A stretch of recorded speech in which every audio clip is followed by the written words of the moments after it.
Stephen A. Smith here. I'm with you guys for week 7 recap. We had a lot of games this week, and we're going to go by them one by one. Um, and we also going to do the incentive check to see if we have any ineligible users. UCF is already ineligible. Um,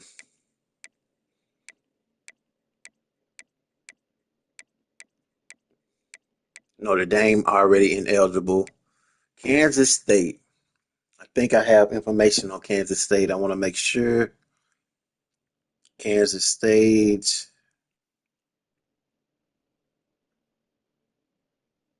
I think we already have information that Kansas State won't be able to play against the computer or wasn't able to. Yeah, we already have information on K State. My bad, Bert. I just didn't realize you was Kansas State. Let's see who else we have. All right, 3 weeks in a row, we are in the clear once again. Very, very good stuff right there. We have a lot of interviews to talk about in this video, so we're gonna definitely get right on it. Colorado played against Iowa State. We barely won this game 29-28. SMU um, won this game 37-7. We had user, Michigan and USC. We didn't interview USC, but we will interview them. Um, yeah, so barely, but we will interview USC after this game, so you guys will get that video the next week. But we see USC fail to Michigan, 45-20. Michigan is also ineligible, so we didn't interview him neither. He played a very clean game, um, very turnover free, zero turnovers. USC turned the ball over 3 times. Taking a look at the box score, you guys can clearly see 24-7 in the first half was the biggest difference in this matchup. And then Michigan came back in the third quarter and continued to put a beating on USC. USC scored 13 points in the fourth, but the game was pretty much over. Taking a look at the statistics, Bryce Underwood played a lot better than he did um, last week. Last week he threw three interceptions. This week he was turnover free, throwing the ball 62% completion rate. They didn't rush the ball well. USC didn't either. The receivers did pretty well, but I mean, I'm guessing and assuming that the reason that he has that many catches was because he was so far behind. Um, Samaj J. Morgan, junior wide receiver, had 11 receptions, 189 yards, one TD. Marlon Klein, 4 receptions, 90 yards, one TD. And then you also had Justin Haynes, one catch, 52 yards, and a touchdown. So shout out to Michigan, man. They are a team that may win it all, but um, you guys know. Washington and Rutgers. Washington won this game 38-7. Virginia Tech and Georgia Tech. Virginia Tech won this game 38-3. I do need to interview him as well. Penn State beats Maryland 34-14. We had user did interview both of these guys. Well, I didn't interview Oklahoma; they are ineligible. But I did interview Texas. This game was simmed, I think, if I'm not mistaken. But we do have the interview with Texas. Let's take a listen to hear what Texas had to say about this matchup. Once again, Flybaby Gaming, this is their second time sending me a 28-second clip. Um, it needs to be longer than this, but um, I'm gonna let it go. Let's take a listen to hear what he had to say.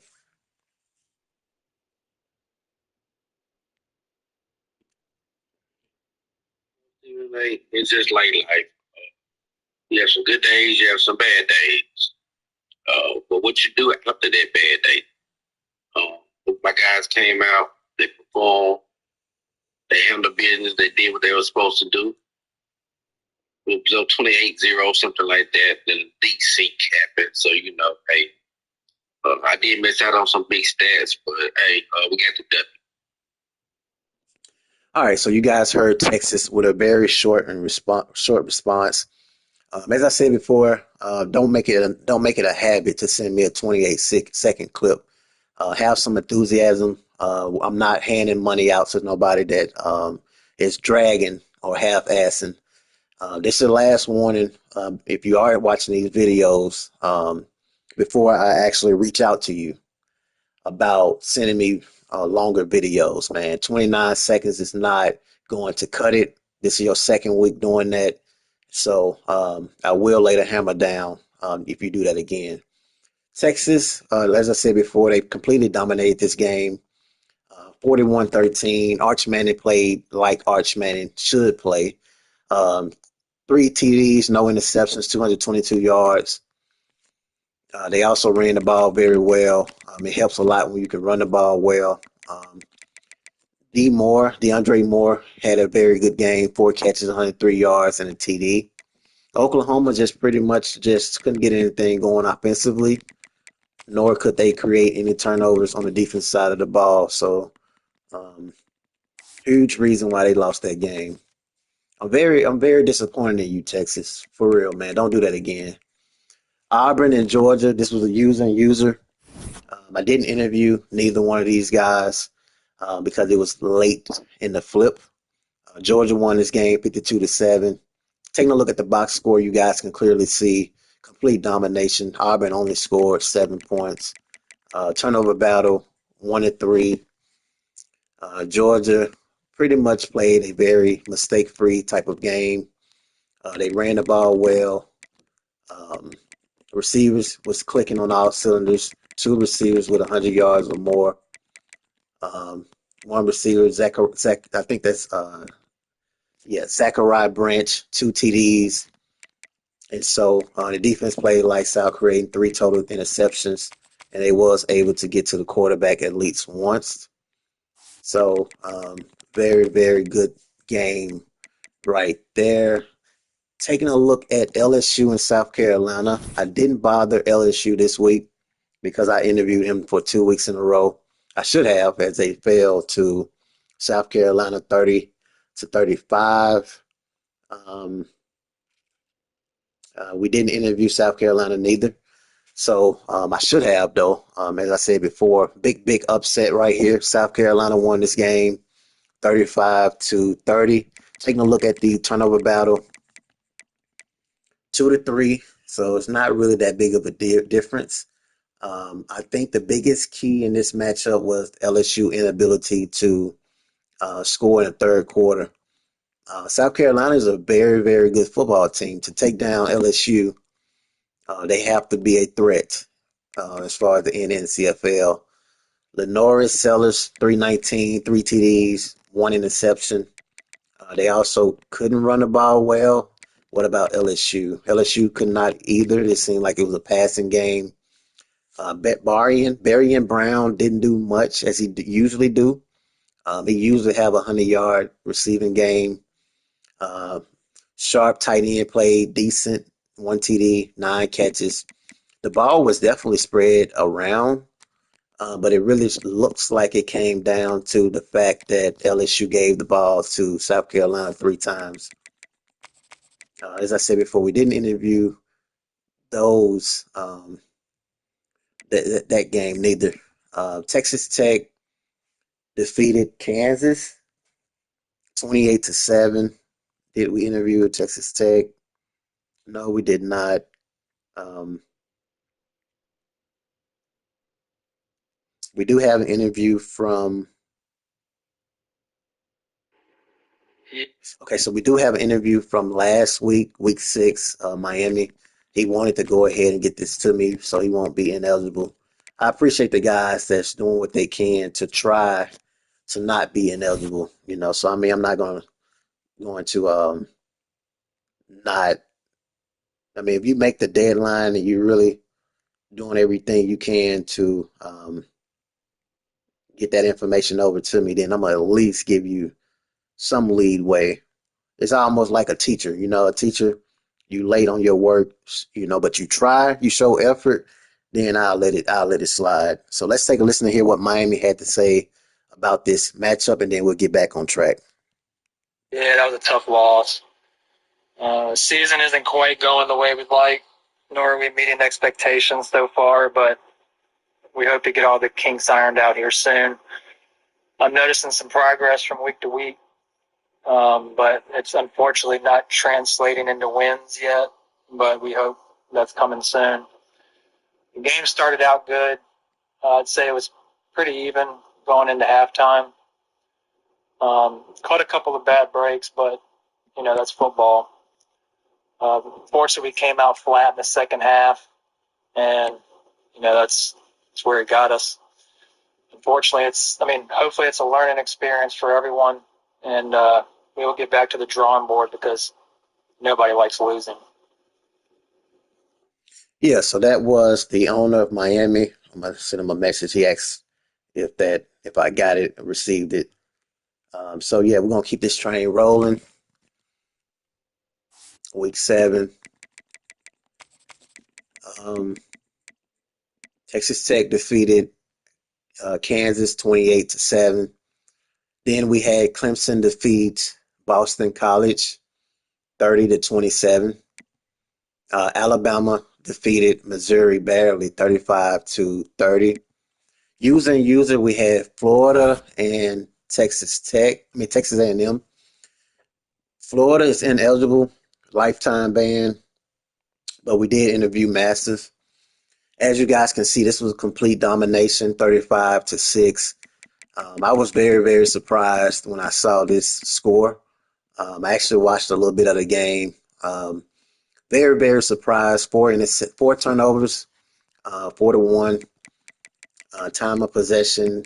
Texas A&M did have the ball more, but um, they clearly just got dominated. And this was embarrassing because Florida actually came into Texas and did the same thing that LSU did to Ole Miss. And so DJ Lagway been playing lights out lately. 3 TDs, 261 yards. Rushing wise, they didn't run the ball well. Wide receivers connected well. Eugene Wilson the third, 8 catches, 149 yards, 1 TD. He had three different receivers with a TD. His defense, as I said before, played lights out. 4 total interceptions. They also got to the quarterback 3 times. Completely sloppy game from Texas A&M. I did interview Master, so let's take a listen to hear what he had to say.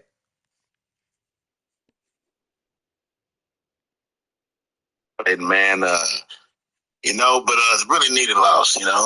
We knew we had some problems on offense. Our defense put us in a few positions to rally and make the offense kind of step up, rally behind the defense. Today, that wasn't apparent here. I noticed something about the offense. We would get things rolling. We would make plays. We would make stuff look nice. We would get down the field, but then, we would make a mistake, turn the ball over. We just need to be better. Both sides of the ball, not just offense, defense as well. Figured we kind of knew what he was doing or trying to do. We have to look at the tape. We'll definitely be ready for him in the playoffs. We need a lot of quick reads and quick screens and things of that nature. We'll be ready for that next time. But great play. Heads off. You can't beat a guy who only incomplete passes for 4 quarters is very impressive. We couldn't overcome that. Like you say, the defense couldn't come up with a play for us. Couldn't get the offense out the field except for touchdowns and points scored, and that was really a problem. But definitely, you want like Ole Miss so eloquently put it, definitely something you want to see early on in the season, so you can adjust to that. It takes a little shot to the ego, let you know where we really stand. Like I said, we knew offensively we had some holes, some things we need to tie up. This game actually, more than some, we actually got the ball moving. Got some good drives started. We just couldn't complete just couldn't complete it, man, and get the ball in the end zone. We got some good things going. Saw some things with the receivers that we like to see around here. Some things with the offensive line that we liked. But some things that we definitely need to move forward. Give this game a film study on tomorrow. We'll take a look at some things that we could do better. and be ready for our next SEC opponent and our next opponent all together. Season just started, just beginning of the season. We will grow from this, so it's a loss much needed to let us know, where we stand. Thank you, Stephen A, for the time and how we feel about the situation. And we'll definitely be doing 2-a-days tomorrow morning. So that was the head coach of Texas A&M, and he mentioned that it's part of the season, especially early. You want to go ahead and get this happen to you early. That way, towards the end, you can avoid an upset like this. So, well spoken, well said, and great way to stay motivated for the next week.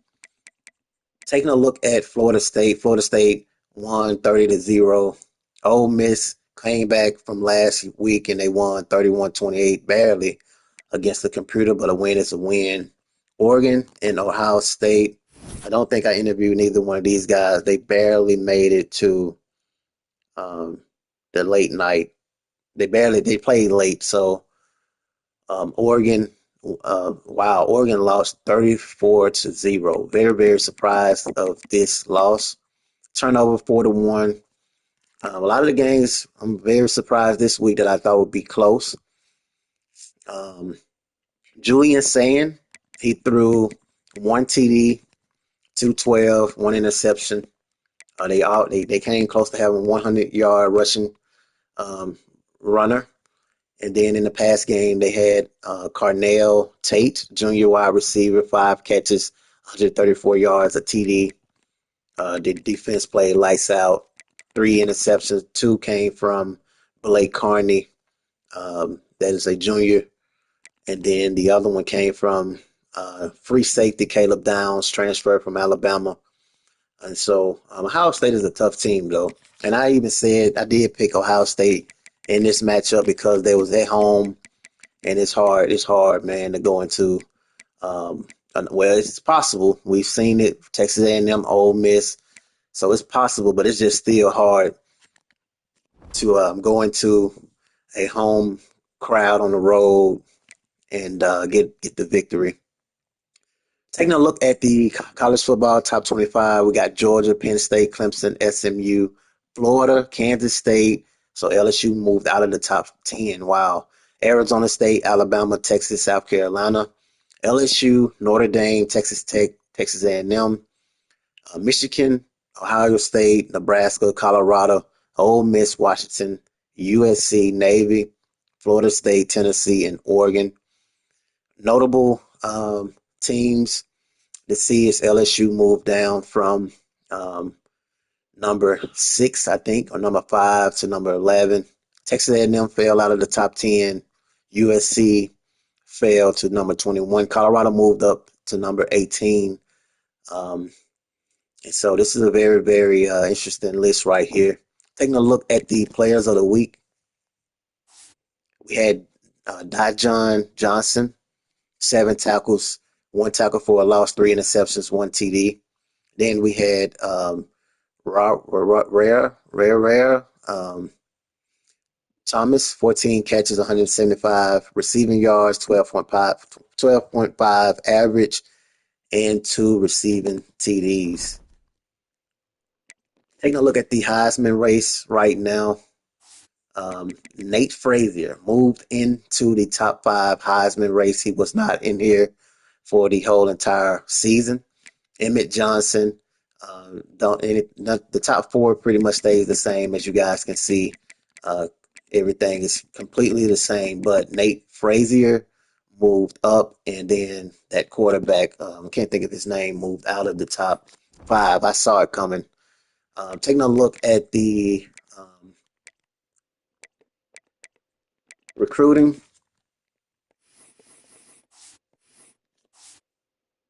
Georgia remains number 1. Penn State, Bama, Michigan, North Carolina, UCLA, LSU, Nebraska, Texas A&M, Florida, Washington, Tennessee, Rutgers, Indiana, SMU, USC, Florida State, Notre Dame, Arkansas, Virginia, Temple, Troy. Computer teams pretty much with Oklahoma falling a little bit below that top 25. I don't think we had any big signings this week. Alabama did move up, so maybe they've signed. Yeah, Reuben Sanders, 5-star right tackle, 6'7", 314 from Miami, Florida. Wow, that's a very big signing right there. Taking a look at the standings, we had a few upsets, so let's see what is shaping up with the standings. Big 12 right now, well, we'll start from the top. ACC, you got Clemson, SMU, Florida State, Duke, Virginia Tech. Nothing really changed this week with that conference. In the American, you got Navy, Memphis, North Texas, UTSA, East Carolina. Big 12 right now, you got Arizona State, Kansas State, Texas Tech, Colorado, UCF, all in the top five. Nothing really pretty much changed in this category yet, neither. Big 10 right now, you got Penn State, Nebraska, Michigan, USC, Ohio State, and Washington. USC moved from number 2 to number 4 with one loss. Michigan is still on the outside looking in. Ohio State, UCLA, but you got Penn State and Nebraska continuing to keep their win streak going. CUSA, you got Florida International, Jacksonville State, Sam Houston, Western Kentucky, Louisiana Tech. FBS Independence, you got Notre Dame coming off a big win against USC. So they're doing their thing. In the MAC, you got Miami University, Buffalo, Ohio, Central Michigan, and UMass. In the MWC, you got UNLV, Boise State, Colorado State, Hawaii, Utah State. Pac-12, you got Washington State and Oregon State. They're just there right now. Haven't played each other yet in the conference. In the SEC, you got Georgia. So a lot of things have changed in the SEC. Texas A&M fell to Florida. LSU lost the game to South Carolina. I mean, it gets more and more interesting. Ole Miss lost to LSU 2 weeks before that. Texas. So, but remaining undefeated teams, you got Georgia, South Carolina are looking like they're favorite to win this conference. But I'm sure probably we're going to look at some of these schedules to see if some of these teams play these two teams right here. In the Sun Belt, you got South Alabama, Texas Tech, Southern Miss, UL Monroe, James Madison. And yeah, let's take a look at the schedules and see if we have any um, big games this week that stands out. Colorado and Texas Tech. This is right here is a big one for um, the Big 12. This is going to definitely dictate the conference a little bit right there. You got Ohio State out there right now against Iowa. Clemson and SMU. Yeah, it's going to be a big one. That's going to be a real, real big one. It's getting fun now. You got Michigan and Washington. Texas A&M and Arkansas. Wow, that's going to be, well, Arkansas is 0-2, but I think that's still going to be a good game. Arkansas got a lot of speed. Arizona State and Kansas State, another big one. Another big game right here. Burt coming off a real life bye week, so he's going to have to be ready to go against Arizona State. South Carolina and Oklahoma, another big one. South Carolina coming off a big win last week against LSU. So, you want to get the job done if you can. Duke and Georgia Tech, they're out there right now fighting with Georgia Tech. What I like about Duke is they already, once the week advanced, they go ahead and get their game out the way. I like that about them. UCF and Virginia. Okay, then you got Ole Miss and Georgia. Man, it's going to be a nice one. Can Georgia continue to protect the SEC? Because if they lose, it's going to shape up a lot. So, but they're at home, so they got a chance to protect their home field. LSU, Vanderbilt, USC, Notre Dame. Okay, so Notre Dame didn't beat USC last week, so they played them this week. This is going to be a very, very big game. This is going to dictate a lot of playoff hopes.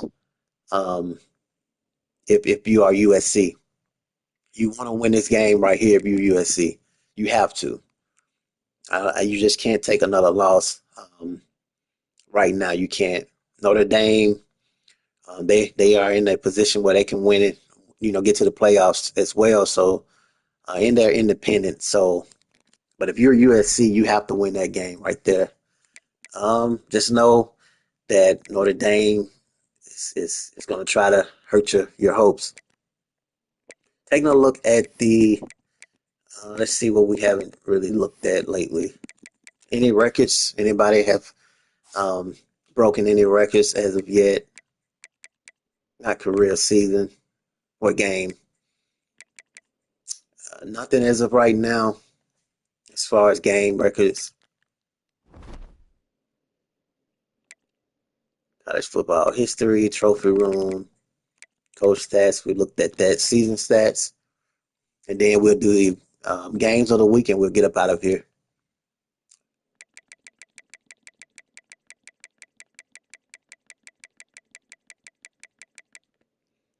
Passing stats, we got Sam Levitt. That's the quarterback. He was in the Heisman race and he fell out. He's been playing kind of bad lately. Only 3 interceptions, but um, he's been losing his votes. I don't know why, but his number's not bad at all. So actually, he haven't been playing bad, but he's leading right now in passing. Rushing wise, we still got Nicholas Singleton, leader in the Heisman. Penn State trying to cash out on that Heisman. Then you got Malik McLean, um, 42 receptions, 817 yards, 9 TDs. Nick Harbor coming off a big win against LSU. He has 37 receptions, 784 yards, 9 TDs. Cam Michael, big matchup this week against Texas Tech, but 37 receptions, 748 yards, 8 TDs.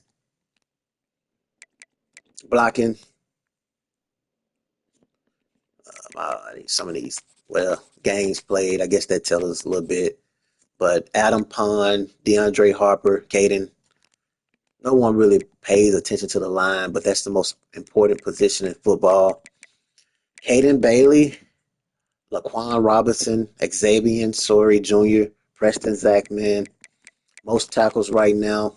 Caden Bailey, okay, same list right there. Sack leader is Jamori Robinson. This guy right here, Tia Savea, Ice Westland, Anthony Smith. Interceptions, you got Bud Clark, Tank Pearson, Jace Arnold. Defensive TDs, you got Caleb Wooden. Okay, nice. Kicking, okay, it's pretty interesting. Kickers is important too. I mean, no one pays attention to kicking and punting, but I mean, when you can be putting the ball inside the 10 and the 20, that could be a big difference. Kick return right now, you got our best average is Braden, Cam, Christian, Evan McCray. Most TDs, Barry and Brown. Shout out to Mike. Punt return, you got Christian Hamilton, Desmond Reed, Cam Michael, Tyshawn Chapman, and then you got Anthony Ivy. Most TDs right now is shared with one. Taking a look, we're going to end it with the games of the week. I know we should have game of the week this week. Clemson and SMU, as I said before, this is going to be a very big one. I'm going to go with Clemson for the win. Arizona State and Kansas State. As I said before, Kansas State coming off a real life bye. So we're going to see if you're ready to go, man. You got to win this one against Arizona State. Let's see. Ole Miss and Georgia. I'm taking Georgia in this one. They're going to be at home. Ole Miss has shown us that they can't win the big games. They lost to LSU, and I just don't think that they can go into Georgia. They just can't win the big games. So Ole Miss is going to have to show me that they can win big games. So we're going to be watching you hard, Rio. Colorado and Texas Tech. This is going to be another big one, big test for us. About to see when he want to play this game. We got to win this game. There's no buts, if, ands about it. So that will complete this week's recap. We will do week 8, and we will check the incentive list. But 3 weeks in a row, we have no incentive issues. So everybody doing their thing. We got the what they always say. We got the small, I guess the small fries out of the pot. We got rid of the small crowd. Everybody else is doing what they need to do, and if they can't make it, they update us. So I like it like that. So we good. So we will do week 8 next week. Good luck to everybody. Peace.